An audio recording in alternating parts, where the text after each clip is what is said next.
Coming up, the Indianapolis Colts kick off the 2021 season this weekend in front of a sellout crowd at Lucas Oil Stadium. It should provide a shot in the arm for downtown businesses whose bottom lines have been pummeled by the pandemic. In a rare one-on-one interview, Colts owner Jim Irsay shares his vision for future investment downtown and some concerns about its future. And two Southern Indiana cooperatives have joined forces, creating what they call a leader in agricultural and energy services. We'll have more on the merger between White River Cooperative and Premier Ag Co-op. Plus, I'm Mary Rachel Redmond. It officially tastes like fall in Indiana. We go behind the scenes at Greenfield's Tuttle Orchards. More deliciousness coming up. Details on those stories and much more ahead on this edition of Inside Indiana Business.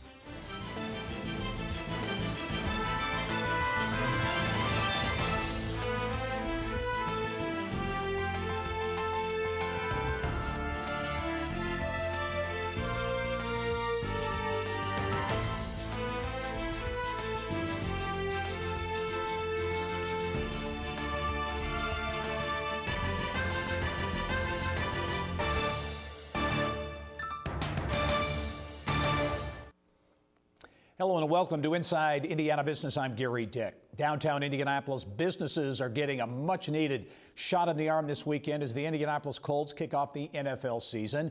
Game weekends at Lucas Oil have a tremendous economic impact, upwards of $150 million a year for the regional economy. Last year during the pandemic, only 25% capacity on game day. It is a much different story this year. A full house expected at Lucas Oil as the Colts take on the Seahawks.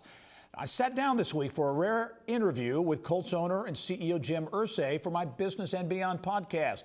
He shared some new details about his vision for new investment downtown in what he describes as a world-class museum that would add to vibrancy and the economy of downtown Indy. Look, you have over $100 million of artifacts that are just beyond belief. You know, the Declaration of Independence, one of the rare copies. John Lennon's piano, Elton John's piano, just, Jack Kerouac's scroll, Jackie Robinson's bat, Muhammad Ali's. I mean, it just goes on and on and on, literally hundreds and hundreds of things. But it has to be displayed the right way. It has to be put in a location that people flow the right way. And when people come to town for the Indy 500, for Sunday night football games, to visit in the summer, the number one thing is I want to go to this museum. I covered a range of topics with the Colts owner, including some concerns he has about the future of downtown. I'm not stirring the pot for no reason, but I really believe, Gary, as a community, Indianapolis, Indiana, just our whole state and city, we have to get back more to bigger growth as an engine economically. We what Bill Hudnut and those guys did, saying we're building this stadium. We don't even have a team in 1982, 83, and seeing how the city and the state has been transformed has been remarkable. We have to get more development downtown, and it's going to take a real creative effort. And everyone has to pull together, private sector, public sector, to get this done. And I think it's extremely important. If you look down and see, in Westfield where our training camp is, that's unbelievable. I mean, when we came here, there was nothing like that, but it's not enough. And the city in particular, downtown, we have to get dynamic. We have to get Steve Jobs like. We have to have brilliance. We have to have that Bill Hudnut attitude. There has to be this public-private partnership where there's a trust saying, hey, we're going to get you set up going this way, but boy, are you really going to be that partner in the community that we need? Because believe me, we have to start that growth right now. We have to, when it gets to 2030 and 35, we have to say, look what's happened to downtown. Look at the skyline. What have we done with four? And it's not enough. I just, that's where we're coming from with the Colts. We're trying to do everything we can. I mean, listen, we had stimulus packages for people, giving thousands of dollars to people in contests. just to try to, restaurants. I mean, we try to go on the ground by foot and change the community because that's our belief, that's our responsibility. But we have to have a more dynamic, creative, brilliant force that's driving this community. Because right now, I mean, I'm not criticizing anyone or anything, but by my estimation, it's not up to par where we need to be, so we can really look at this future more brightly.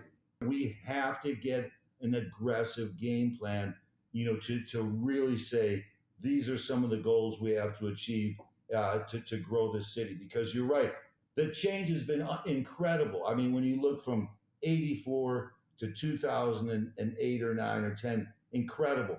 But I see stagnation. I don't get the sense, that we have this dynamic vision, to really say, now it's time for Indianapolis' skyline even to change something. Now it's time, maybe for a Four Seasons hotel in Indianapolis because they believe in the city enough, and we know Four Seasons are only in certain places. It's in Austin, it's a new one in Austin, but the smaller cities don't get it unless.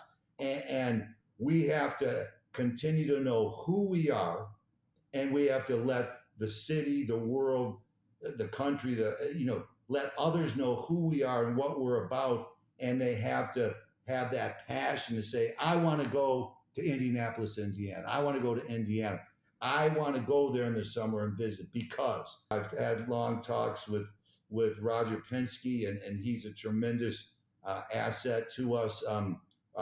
Just a guy who really wants to, he's not worried about making the dollar. He wants this grand success and make this track as great as it can be. And we need more. We have to do more. We have to get more Fortune 500 companies here. If it's not Fortune 500, at least, Fortune 5,000 companies somewhere, where we're driving this dynamic. But we've done such a great job with that in town. Again, I just think that we have to really say, okay, how are we going to really have some game changers here, with a real plan to get this done. Much more with Colts owner Jim Irsay, including an interesting behind-the-scenes story. He shares about the move from Baltimore to Indianapolis. Check it out. Just go to InsideIndianaBusiness.com and click on the subscribe tab beginning Monday. Coming up next, a big merger between two co-ops in southern Indiana. We'll have details on the newly created Premier Companies and what it means for Hoosier agriculture.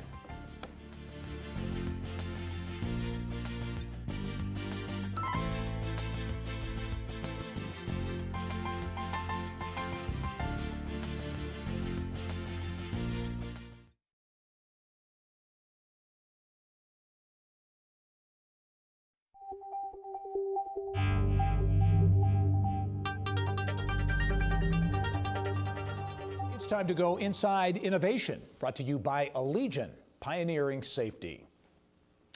Well, two southern Indiana cooperatives have joined forces to create what they call a premier leader of agricultural and energy services. White River Cooperative and Premier Ag Co-op have merged, creating Premier Companies. Premier was started in 1927 and grew to more than 3,000 farmer members. And I'm pleased to welcome to the show CEO Harold Cooper with more on the merger and what it means. Harold, thanks for joining us. Congratulations on the deal. Well, thank you, and thanks for having me. Yeah, you're in Seymour, Premier headquartered there in Jackson County. And as we were talking off camera, for those who don't know, Premier, it was the very first ag co-op in the state of Indiana. That is correct, February 9th, 1927. All right, let's talk about this deal because this continues a trend of consolidation in the co-op industry, if you will. What really attracted you to White River Cooperative, based in Lagodi, and really prompted you to get this deal done? Well, first, I think co-ops have seen the need to gain size and scale to remain relevant and competitive in agriculture as it continues to grow. And for us, as we look for a merger partner to achieve that growth, we wanted to do things to try to align culturally and if there's other natural things that we had synergies with. The Ohio River we share with White River Co-op. We're two of only 3 co-ops in the state of Indiana that are in livestock production. And so we just saw the culture of Southern Indiana, the river, and livestock as reasons that we wanted to get together. So size is a big driver in this, and as you look at this deal, it essentially gives you Southern Indiana in your footprint. What will that mean for farmers? Because I know in terms of your divisions and what you focus on, energy is a big focus. Yes, it is. And in fact, starting with energy, we are one of the owners of Country Mark, a farmer-owned refinery that gets most of its crude right from here in the Illinois Basin. We're about 20% owner of that. And we do about 100 million gallons now, both in Southern Indiana and into Kentucky. The other thing that really drives mergers is, for us, it was around row crop agriculture. Again, we see from a competitive standpoint, companies like Cargill or Nutrien that have international presence, that really have the means and scale in a broad aspect. And we felt it was important to try to preserve that farmer-owned feeling in a market. This merger allows us as a cooperative, we're not the size of a Cargill, we're not the size of Nutrien, but yet in this geography, we can compete with anyone on a peer-to-peer basis and really make sure a farmer-owned choice, a farmer-owned influence is always in the market. Yeah, interesting. You also, I know, are very excited about the prospect of investment, especially when it comes to sustainability. Yes, it is exciting that for years, and not just the co-ops, but for years, I think we've done a really nice job with our growers of understanding soil capabilities and understanding how much to apply and when to apply that to optimize yields and maximize profitability. We're now, through an investment Land O'Lakes is helping to make, it's called True Terra. We're communicating that sustainability practice, that knowledge to the consumer and food channel.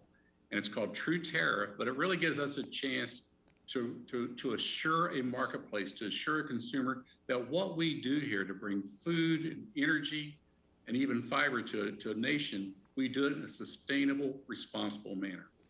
Premier Company's growing with the acquisition of White River Cooperative based in Lagodi. Harold Cooper, thanks for joining us. Really enjoyed talking with you about this deal and what it means from Seymour. Thanks. All right, well, thank you. All right. Well, for 4 generations, Tuttle Orchards has grown apples, veggies, pumpkins, and a lot more. Our Mary Rachel Redmond heads to Greenfield for a look at a well-known family-owned business celebrating 90 years.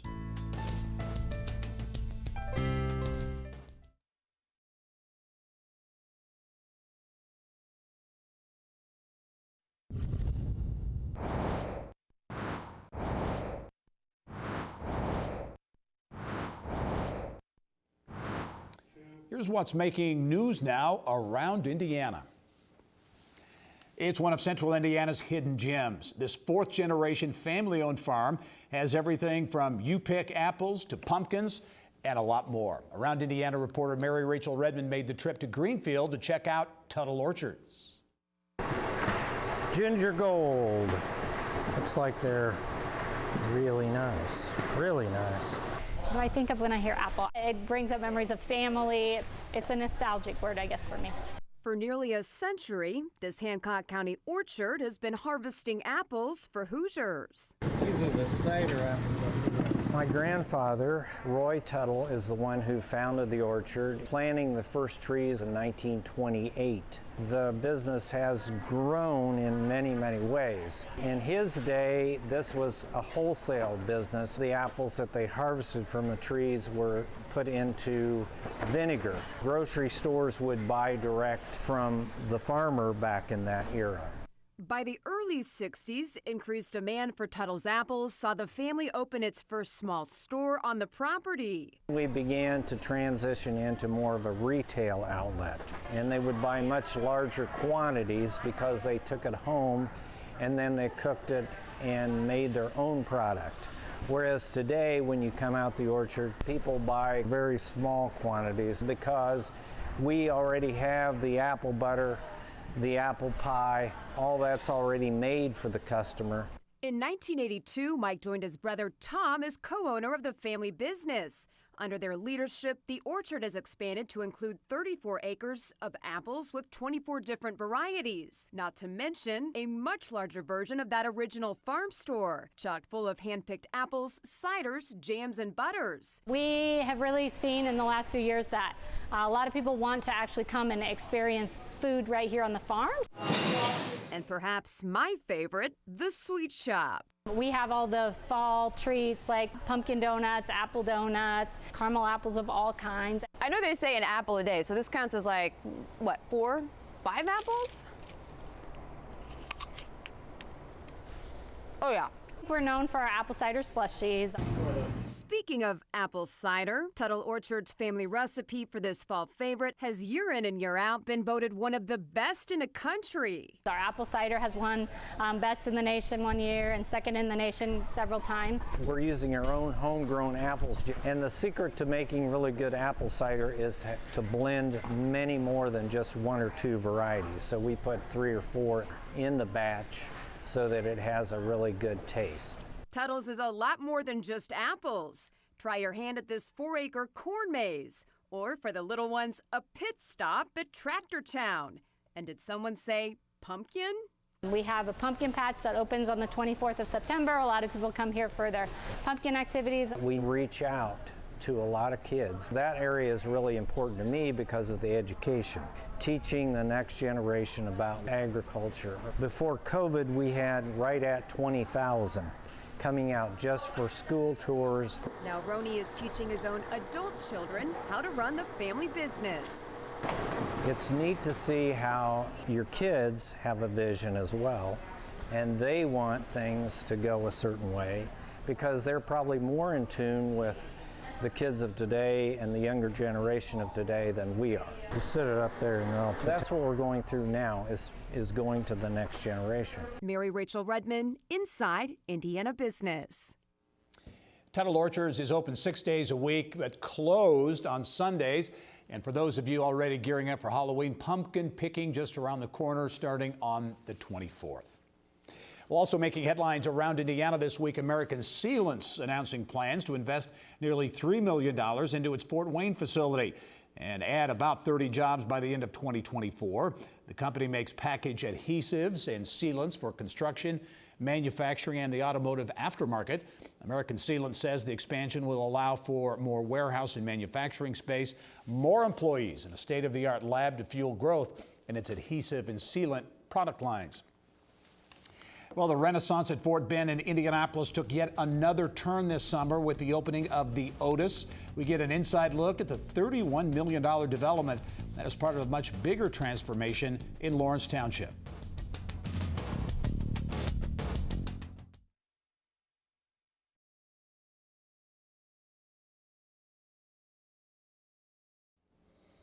Well, the Otis at Fort Ben is a $31 million luxury apartment community that is part of a years-old redevelopment of the old Fort Benjamin Harrison military base. It is also tied to the ongoing efforts in Lawrence to develop a walkable mixed-use community. And with more now on that project and the continued renaissance at Fort Ben, I am pleased to be joined by Cityscape Residential founding and managing partner Jim Thomas. Jim, welcome to the program. Thanks, Gary. Great to be here. Yeah, this is this redevelopment renaissance, if you will, of Fort Ben has been going on for a number of years. But your development, the Otis at Fort Ben, is a big one. $31 million, opened in June. Give us kind of a thumbnail sketch of this development and really what it means. Well, I think you hit it right on the head when you were talking about the mixed-use environment out there. That's really what brought us to the Fort Ben area for the Otis development. We have 261 rental apartment homes there. It's leasing like crazy. People just love it. One of the things that's been interesting is with the change of work-life balance and work from home, we think it's even more important to be part of these connected communities where you can get out on a trail at lunch. You can walk over and get something from a local shop, or even if you just stay in your community, you're have opportunities with your neighbors to engage. Instead of being trapped in 4 white walls working from home, these connected places are all the more special.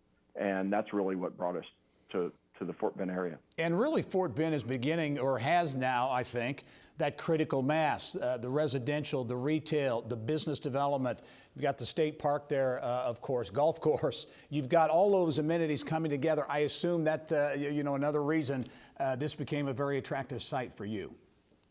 Indeed. I think we do public-private partnerships so well here in Indiana, and the state park support is a huge anchor of stability out there. Lawrence has been thoughtful. The reuse authority has been thoughtful, and now you're seeing single-family homes come in.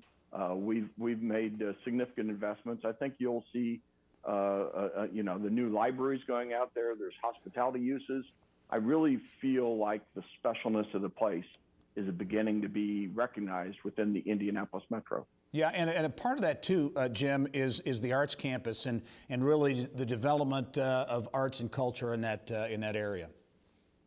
Lilly Endowment made a wonderful supporting gift to Lawrence to help support their arts. One of my sons is actually performing in a play out there. So I mean, it's interesting what a difference from when I landed here 30-some years ago. Fort Bend then and Fort Bend now, right. It's just night and day. Yeah, as someone who's been around for a long time, I remember covering that whole transition many years ago. It's neat to see what's happening. Very quickly, Jim, you're bullish, your company bullish on Indianapolis. You got a number of projects, including one just ready to go up in Noblesville. We do. We started earlier in May of this year. We're already topped out on our first 5-story building, so a big change for people who drive along 32. We're just northwest of the Riverview campus with a community called Nexus Noblesville. Very similar thoughts. We're right near Forest Park. You can bike or walk to downtown Noblesville. It's a great investment. All right, but the Otis at Fort Bend, $31 million project up and running. Jim Thomas, founding and managing partner at Cityscape Residential. Jim, thanks for joining us. Thank you, Gary. All right. Well, ahead in our next half hour, a familiar face will be running the show for the Indiana Pacers this season.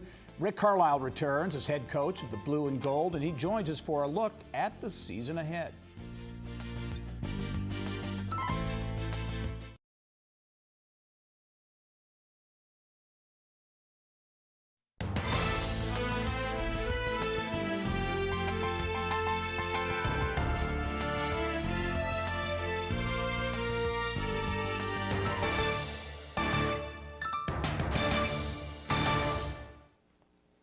Well, after a long and successful run with the Dallas Mavericks that included an NBA championship, Rick Carlisle is back for a second stint with the Indiana Pacers. Inside Indiana Business Sports reporter Bill Benner spoke with Carlisle about his return to Indiana. Bill. Thanks, Gary. Carlisle first came to the Pacers in 1997 as assistant to Larry Bird, then served as the franchise's head coach from 23 to 27 before moving on to his 13-year run in Dallas. Earlier this year, he agreed to come back to the Pacers, and with training camp just a couple of weeks away, here's more with Rick Carlisle.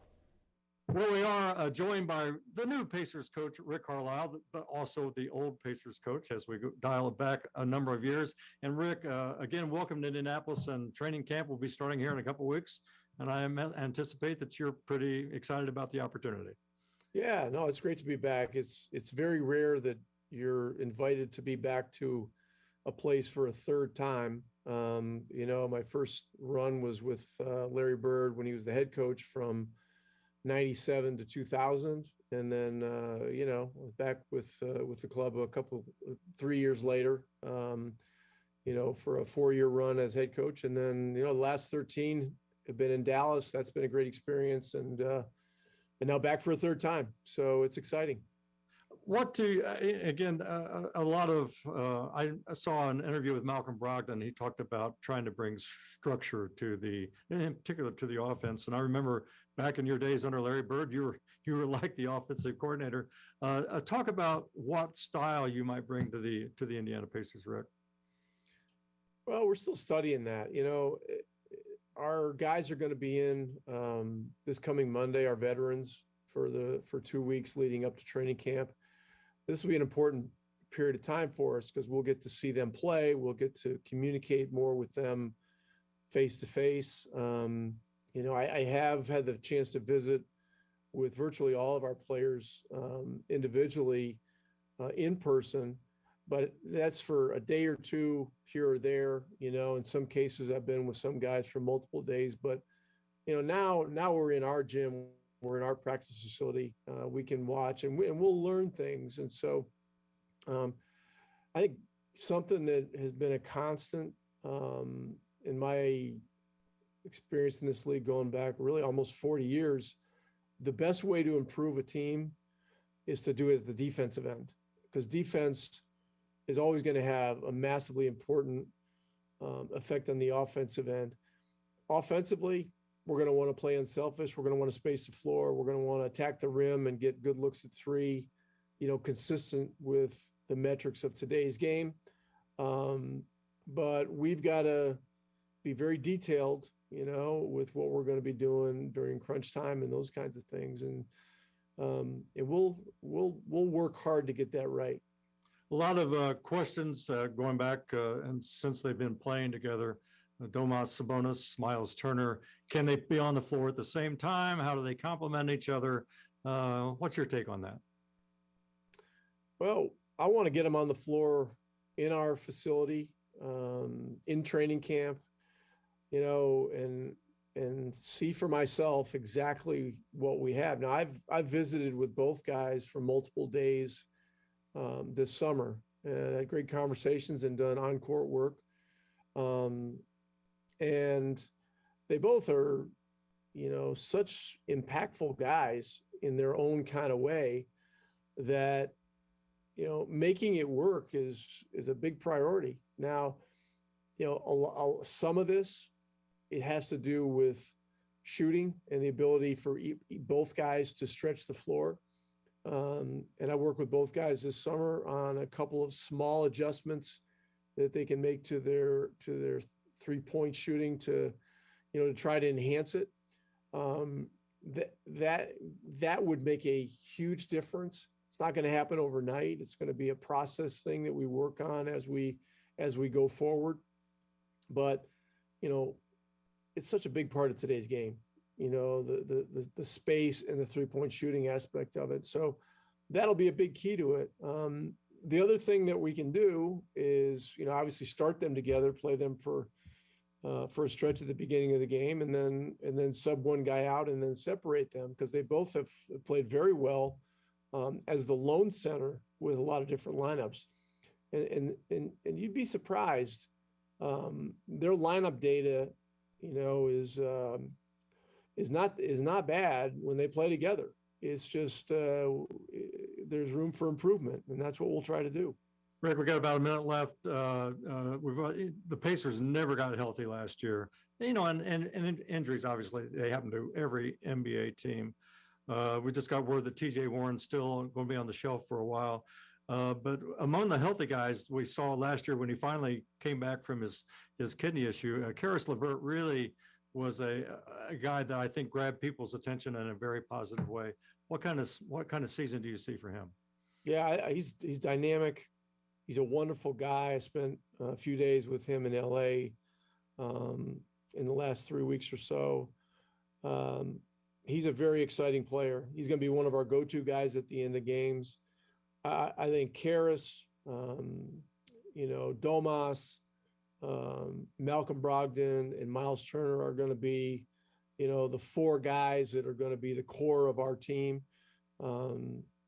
TJ Warren, we'll hope that he gets back as quickly as possible, but at the right time and once fully healthy.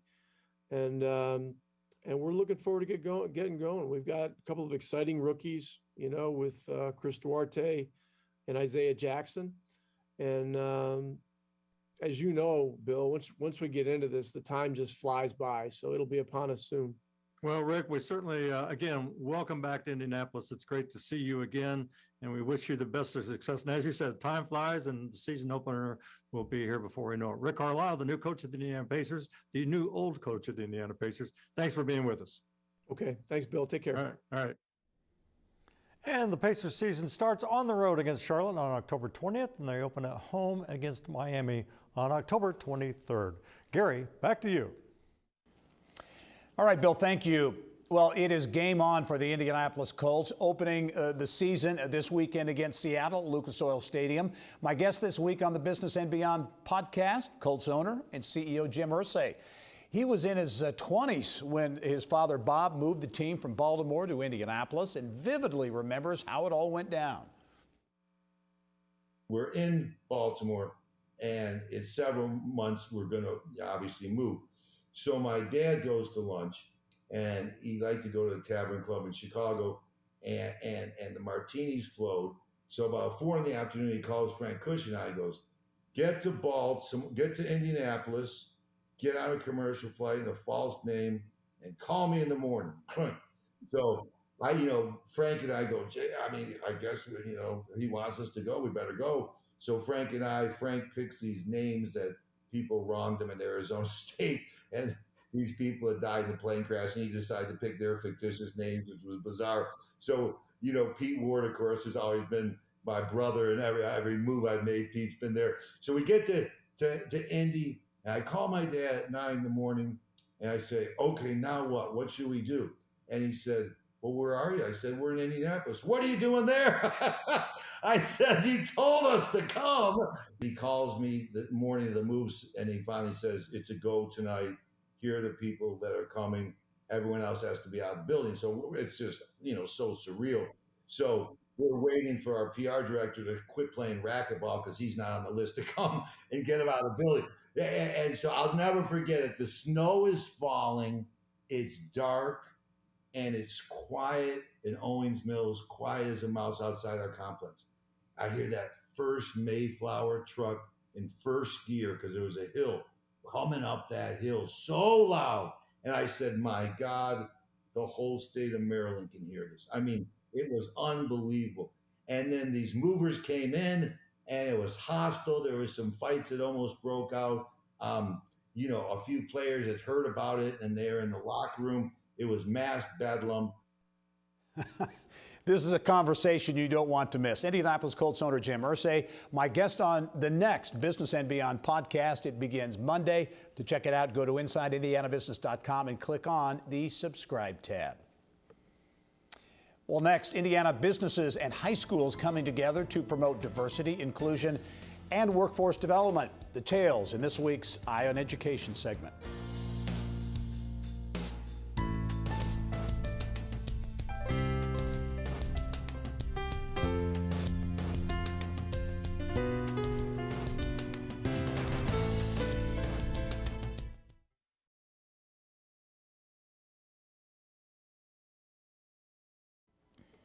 Well, the annual Walk to End Alzheimer's in Indy is just a few weeks away, and organizers say this year is perhaps more important than ever. A recent report shows a dramatic increase in deaths from Alzheimer's and dementia during the pandemic, both in Indiana and nationwide.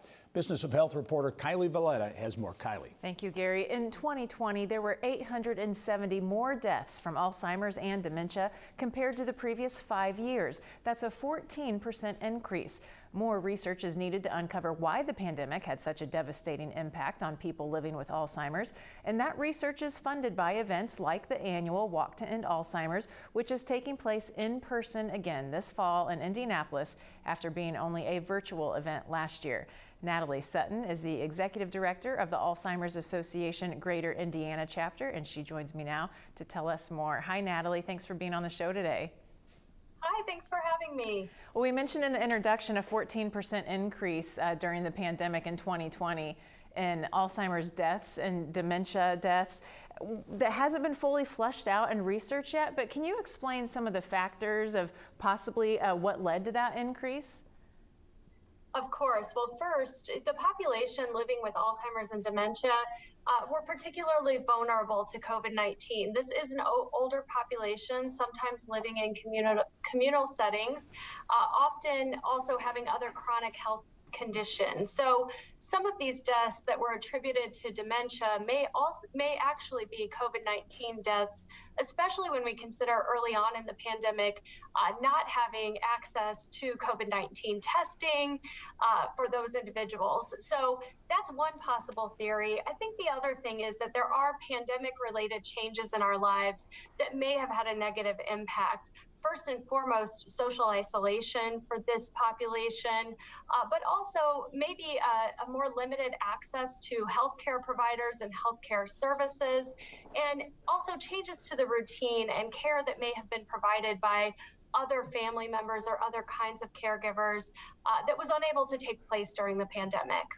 And most people with Alzheimer's rely on what's called an informal caregiver, typically a family member. The pandemic has been really challenging for them too. Can you explain some of the challenges that caregivers are faced during 2020 as well?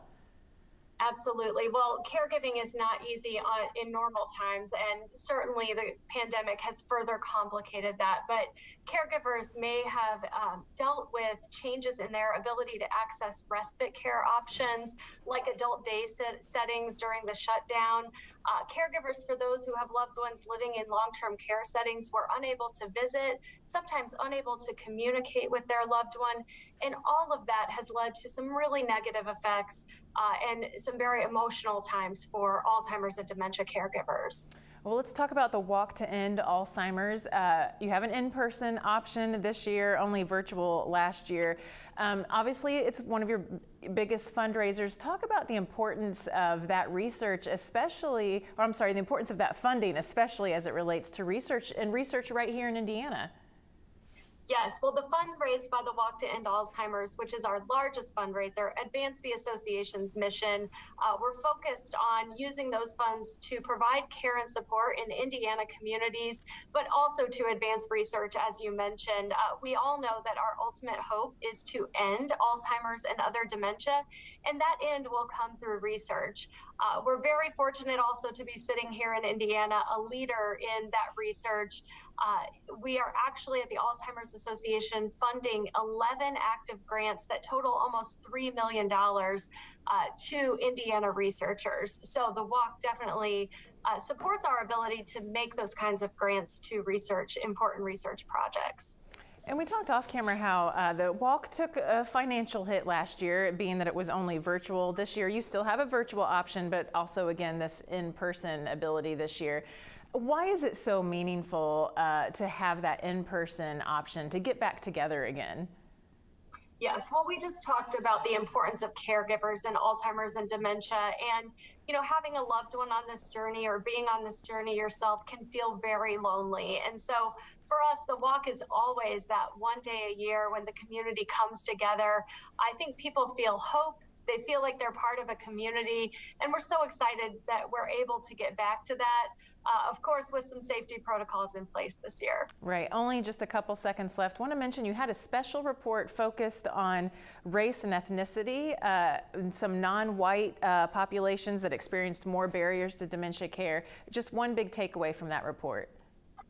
I think the biggest takeaway is just that discrimination in healthcare is having an impact on populations' access to Alzheimer's and dementia care and their outcomes. And so the report was really the first of its kind to assess and document that impact of discrimination. And I would encourage anyone who's interested to check out those findings. Okay, Natalie, thank you very much for your time and good luck with the fundraising. Thanks so much. And Gary, back to you. All right, Kylie, thank you. Well, the metropolitan school districts of Lawrence and Washington Townships in Indianapolis are working to move the needle on supplier diversity and workforce development. Voters in each district passing referendums on big capital improvement projects totaling more than $600 million. As part of the deal, minority-owned businesses will have more opportunities in the architectural and construction side of those projects, and students will be able to intern and work for crews working on their respective campuses. For more on a unique approach, pleased to be joined by Washington Township Schools Capital Projects Manager Jim Boots and Lawrence Township Schools Superintendent Dr. Shawn Smith. And gentlemen, welcome to the program. Thank you. Thank you. Yeah, Dr. Smith, I'll start with you in Lawrence Township. And when we talk about these projects, big projects going on in Lawrence Township, but between Lawrence and Washington Townships that we're talking about today, all told, all in, nearly $1 billion in projects, a lot of money. There's always talk of diversity and inclusion, but they don't always match up. You're really taking some unique approaches to make that happen. How so? Definitely. and certainly thank you for allowing us to come and speak on this topic, as this is a huge part of what goes on in our school community, and that is investing in the future of our children and our facilities and our schools.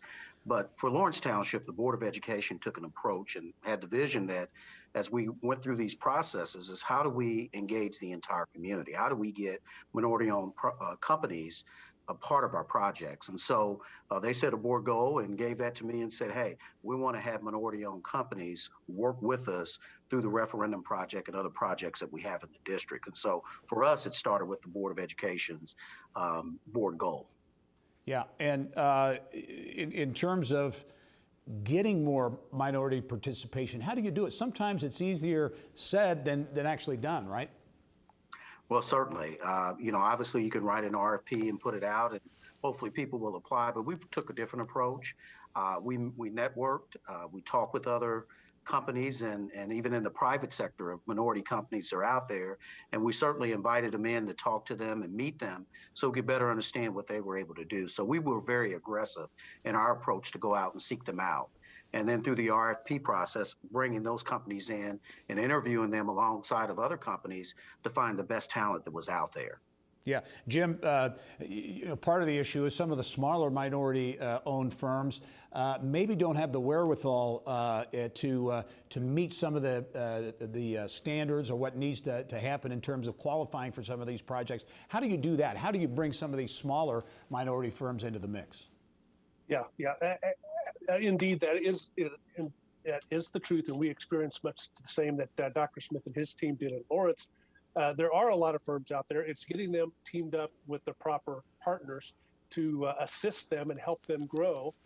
Obviously, they want to learn. They want to know how to conduct business with a large school district and be successful.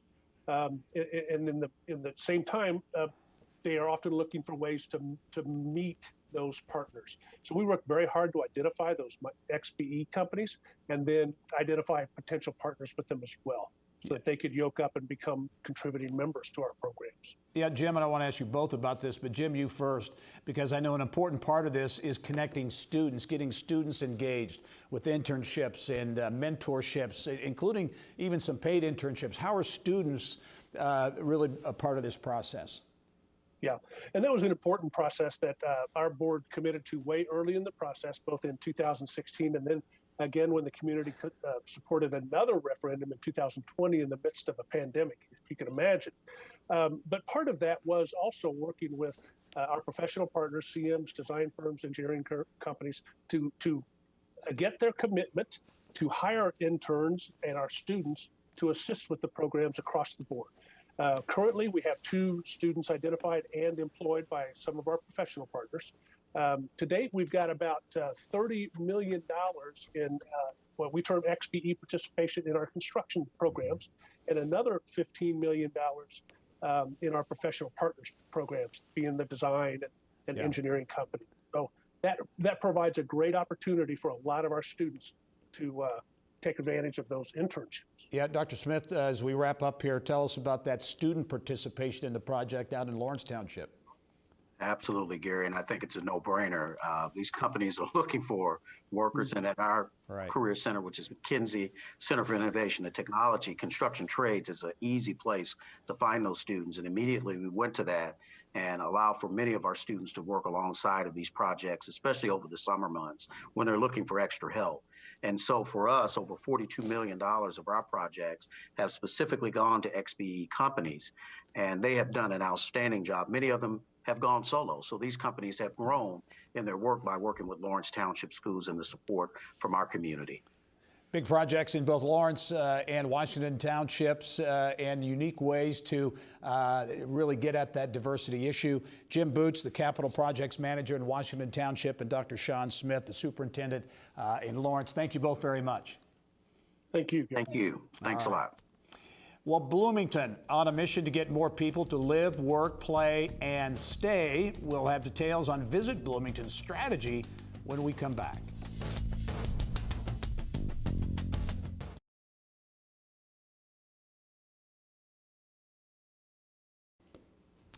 Well, Visit Bloomington's mission is to get more people to spend money in Monroe County through meetings, leisure travel, youth sports, and more. Another piece of the puzzle, remote workers as well.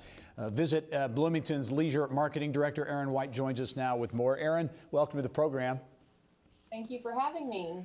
Well, last year was a very challenging year. This year, a lot of expectation, a lot of hopes. You've got IU football, first home game this weekend, the start of really what's an important season for you, and that's the fall season in terms of tourism.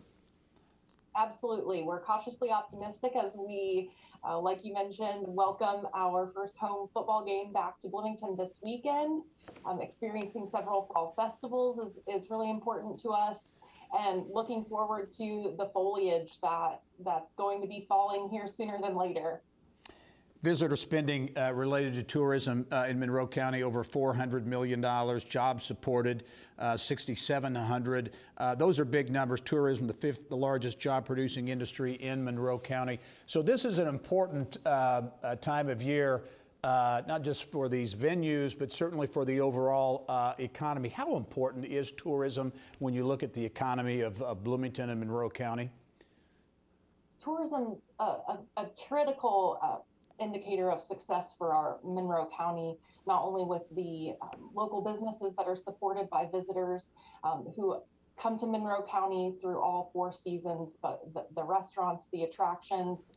Tourism is absolutely a key player in the economy of Monroe County. As you look back a year ago, obviously it was tough for everyone. How challenging was it from a tourism standpoint last fall, obviously when the pandemic, we were in a very different situation? You know, safety remains our number one priority, obviously similar to last year, focusing on those outdoors experiences, getting folks the ability to socially distance, but experience new scenery from beyond their own communities or their own 4 walls of their homes remains one of our top priorities. So social distancing, you've got events and venues open, obviously events happening, but you're also looking at that safety issue when it comes to social distancing and all those types of things, having events or more events maybe outside? Yes, the outdoors opportunities that exist within the Monroe County area, you know, home to Monroe Lake, Indiana's largest, the Hoosier National Forest, the outdoor dining experiences that visitors and residents can now have on Kirkwood Avenue, our most iconic street that connects, you know, the community and campus of Indiana University in one area, is absolutely fantastic for us to be able to provide those safe experiences for folks who are looking for them this year. Yeah, I mentioned in the introduction, remote workers. A lot of communities around the country are really trying to attract, during and after the pandemic, attract remote workers, get them to locate, to live, work, and play in the community. The Mill in Bloomington, I think, has had some successes so far. Do you sense or see that could be a potential positive for the tourism economy or the economy in general, and that's attracting remote workers to Bloomington? Absolutely. Anytime that we have an opportunity to bring in an influx of creativity, entrepreneurs, a sense of entrepreneurship, folks who are invested in our community, it's not only beneficial for the residents who live here, but also for the visitor economy. And we couldn't be more thrilled with what the Mill is producing as far as their programs to bring those entrepreneurs here and get them relocated to Monroe County. Erin White is the Leisure Marketing Director at Visit Bloomington. Erin, thanks for joining us. Start of a very busy season there. Good luck. Thank you. All right. Well, also in Bloomington this week, the city has been awarded a $3.5 million CARES Act grant from the U.S. Department of Commerce to help with the development of a new trades district technology center. The city says the downtown district would offer services and space for both growing and mature tech firms. Administered through the department's Economic Development Administration, the federal grant was to be matched by $1.6 million in local funds. The EDA estimates the grant could create 530 jobs and generate $51 million in private investment in the region. And I'll be right back after this. Stay with us.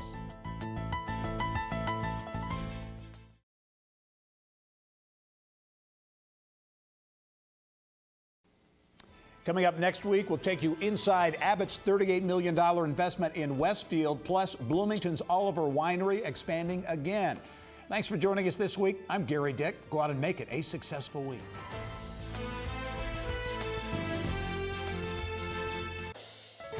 Inside Indiana Business with Gary Dick is a production of Grow Indiana Media Ventures with support from WFYI Productions.